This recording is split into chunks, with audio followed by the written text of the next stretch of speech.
I would have taught you that in the class beforehand. So this is a design. So this is not how you're going to see normal bilateral cordons, so 2 cordons with spur pruning.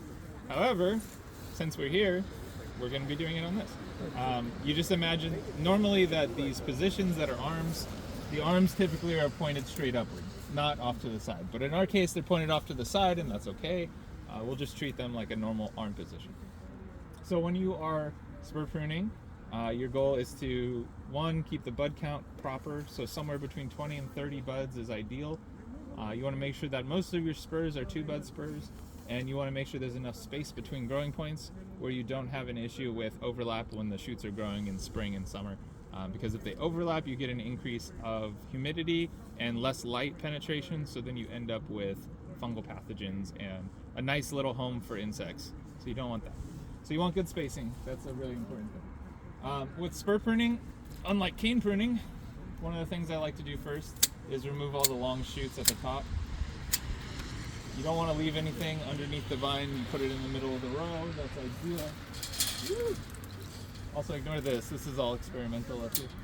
For shade nets. 20 to 30 is per vine or per cordon? Per vine. That would be ideal. Obviously these are going to have a bit more because they have this herringbone design, which means that there's twice as many growing points per foot of cordon than a normal bilateral spur pruned would have. Herringbone, you said? Yeah, because it looks like fish ribs. See? So they prune it. I don't know why they did it this way here, but it's not common. It's not popular. But it's not going to cause us any issues today. Might cause them issues when they're pruning it in spring, but when they're trying to fix it in spring, but we'll see. Okay, so for this portion of the cordon, I've cut off the longer shoots. It's easier for me to deal with now. I know what I'm looking for. There's a few here that I want to remove. Now you don't have to do this. You can just pull them out by hand. Like cut a full one and then pull it out by hand, but look how long these are. It's very hard to do that unless you're very practiced with that. Okay, so you have arm positions. Look how many you have. You have 1, 2, 3, 4, 5, 6, 7, 8, 9, 10, 11, 12, 13, 14 on one cordon. It's a lot. It's like too many, I think. But again, this is not my vineyard, so we're gonna do it the way that they like it. Whoever was pruning this before. Last time it was pruned was probably last year when we taught this class, honestly. So, but I didn't train them this way. Okay. So now we want to go to each position. We want to leave a 2-bud spur. Picking a 2-bud spur and what 2 buds are is a skill, and it changes from producer to producer. So every person that prunes does this a little differently. In Napa, a 2-bud spur is what? This. A lot of places in Napa, that's a 2-bud spur. That's not a 2-bud spur to me. So you have a ring of buds at the base of every shoot, and that's called the basal buds. The basal buds, they don't do anything. They'll grow a single leaf, and that single leaf will turn yellow and die before the fruit is even on the vine. So we don't count those typically. What I do count is anything that's pointy. So if I put my finger at the bottom here, there's a bud that pokes my finger when I touch it. Here, this one's flat.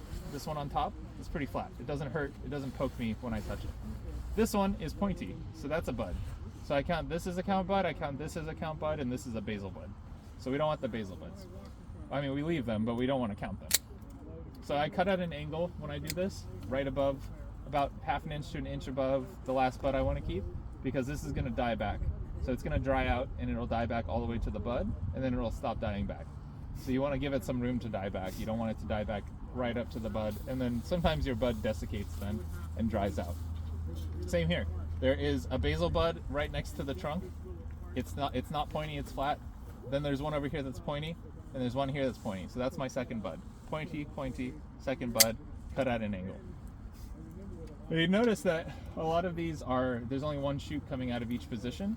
So what they're doing is they're leaving a single bud. They're not leaving 2 buds for these positions, for the spurs. And that makes it harder to teach you guys. But we're going to do it the right way, and we're going to ignore what they did here. So pointy bud, that's 2 buds. Oh, cool. Same over here, right? There's a bud here, and there's a bud next to it. This one's pointy, that's a count bud. This one has 2 buds also, but one of them's a lateral bud. from last year, and we don't want that.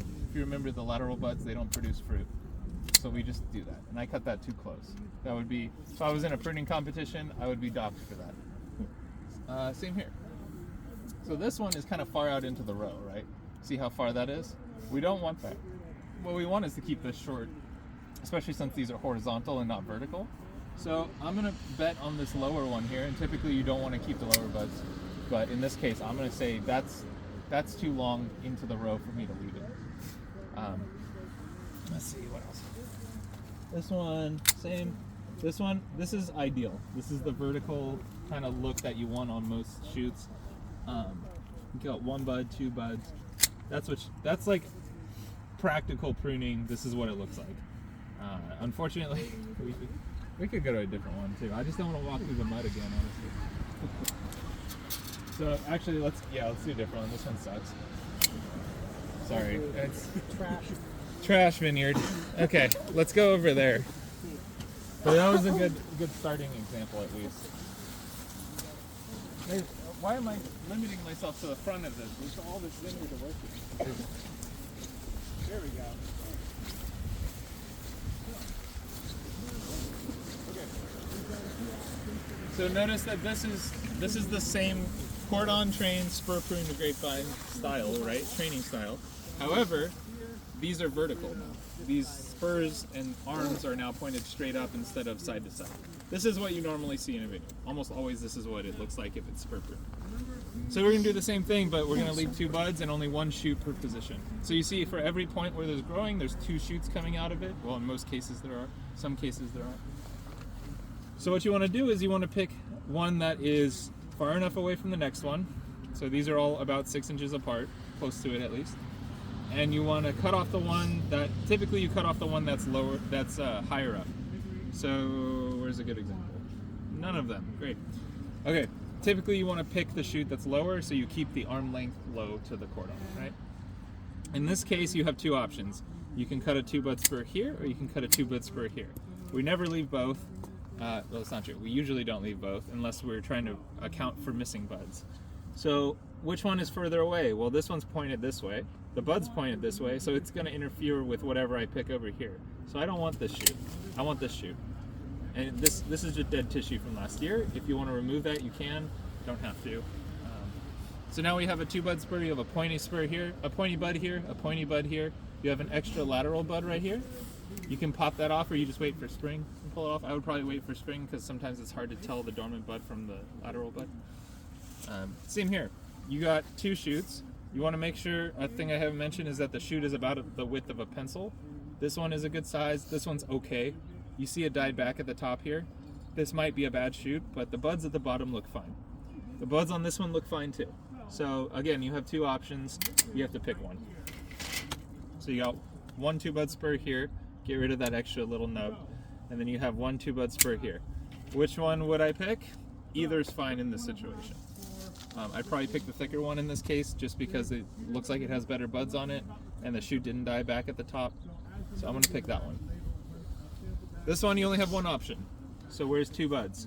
1 bud here, 1 bud here. 2 buds. That looks really long compared to the other 2. But that's just because the nodes are longer, unless I missed one down here. I didn't. So those are basil buds. So that's pretty long, but next year when you're pruning this, you cut it back to here, and then this shoot becomes your new spur. Okay? This one is very unhealthy. It looks like it has phomopsis on it. So I'm going to cut that back to start, and then because it's so weak and small, this is a relatively small shoot. Instead of leaving 2 buds, I'm going to leave 1 bud. That gives it a chance for that 1 bud to actually work properly. And because the bud's pointed this way, I'm removing this extra tissue here too, so it has an area to grow. So now you can see we have 2 buds, 2 buds, 2 buds, 2 buds, right? 2, 4, 6, 8. That means you can have, what? If we want 30 buds total for this grapevine, then you can have 7 more buds on this side and then 15 on this side. So I do it by bud count. Not everyone does it by bud count. So here's another one. You got an old spur position, you got a new spur, pointy bud, that's 1 bud, that's 2 buds. Cut it at an angle so that the water flows away from the bud. And then this one, you should probably also keep this one. You don't have to though, because you see the distance between them is proper, good spacing, about 3 to 6 inches here. So you don't have to keep that, but I'll leave it for now, just in case I need extra buds for my bud count. Same with this one. 2 buds. This old wood is getting in the way of the bud that I want to grow this year, so I'm going to cut it back. Right? Okay, this one is growing into the row, which sucks, and I don't want that. So if I were to cut this to 2 buds, that's where I would cut it. You can see that's kind of out of place compared to the rest of the vine. Doesn't look very good. So I'm going to cut this back to this 1 bud that's going downward. Typically, again, you don't want a downward facing bud, but the spacing and the organization between this, that's actually not a bad position.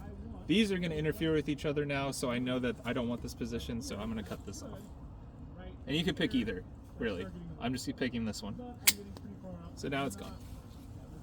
So now you got 1, 2, 3, 4, 5, 6, 7 spurs times 2 buds each, 15 or 14. Actually, this is 1 bud, so 13 buds there.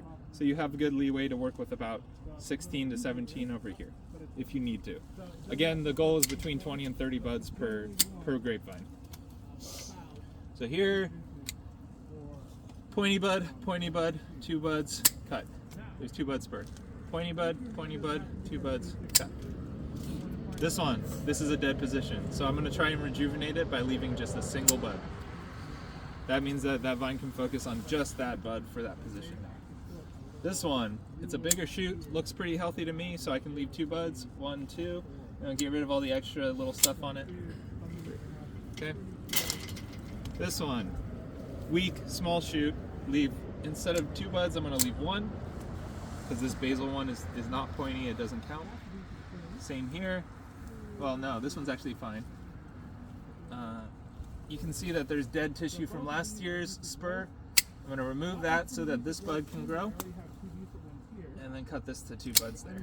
At an angle away so that the water flows away from the bud. Same here. This one's fine. It's a little bit of a weak shoot, but we'll cut it back to 2 buds there. Same with this one. So these two at the end. The ends are always confusing, because this vine is going to grow into this vine and this vine is going to grow into this vine. You don't want a confluence of too many leaves in one spot. If you have that, you get rot. So, first things I'm going to do is cut these back, see what it looks like without all this extra woody material up top. Okay, now I'm going to say, well, I should cut these to 2 bud spurs just to see how they look. So, 1, maybe 1, that might not count. I'm going to count it this time because we have enough positions on here. 1, 1, 2, right? This one, 1, 2, cut. 1, 2, cut. Okay, so now it looks a little bit more reasonable. Now we have 1 shoot that's going to grow this way. We have 1 shoot that's going to grow this way, and 1 shoot that's going to grow down and up over here. This one's going to grow this way, so these 2 are going to interfere with each other, and these are very close together. These are very close together. You can pick either to keep. I probably will just opt to do this and say that this bud is now going to grow away from this vine because the bud's pointed this way, and these buds shouldn't interfere. The shoots from these buds shouldn't interfere with this one anymore. So we'll just hope that's the case, and if it doesn't work out in spring, you just pull off the shoots you don't need that are going to interfere with each other. So now you can see I got 1 bud here, 2, 3, 5, 7, 9, 11, 13, 12, 14, 16, 18, 20, 2, 4, 6, 8, 28, 29. So I have 29 buds. That should be good for that vine. Yeah, that's the goal. And honestly, this one might just be too tall for my liking. That's just a preference. It's not necessary. But it just looks nicer now without that super long one. The 20 to 30 is based on what distance between vines? 5 feet? Yeah. I mean, it's matter? kind of just like per vine. A vine can support 20 to 30 shoots. Yeah. Depending on the variety and your climate. So, if these cordons were this long, you would have less than 20 buds, but only, like you said, only because they're so close together if you were to leave 30 of them. Okay. You could also leave just longer spurs if you wanted. You mentioned something about the cutting angle with the way the water is flowing with the respect to the bud. Can you talk about the cutting angle? Yeah. So with this one, you have a bud. So let's say I cut this flat, right? Oops. So now you have a bud here and you have a bud here, and it's raining. the rain's gonna pool on top of this, and then whatever fungal spores are in the air are gonna germinate on this. You don't want that because fungal spores need water to germinate. So what you want to do is cut this spur so that at an angle so that the water flows off of the cut, so it doesn't get, if it gets fungal spores, they wash off with the rain and it goes away from your buds. Now there's another bud down here, so that's kind of problematic. So actually I should have cut it at kind of this angle here so that it drips down away from the buds, because the buds can also get infected by fungal spores. Like powdery mildew likes to sit in the buds until spring and then they start growing. So you want to cut at an angle away from the buds. This one, if you looked at it, you know, parallel to the way the shoot was going, it looks like I cut it flat, but if you think about gravity, it's going to drip right off, right? So it's not always at an angle relative to the shoot, but it's at an angle relative to the ground. Okay, so go give it a shot. I have to use the restroom. I'll be right back to answer your questions.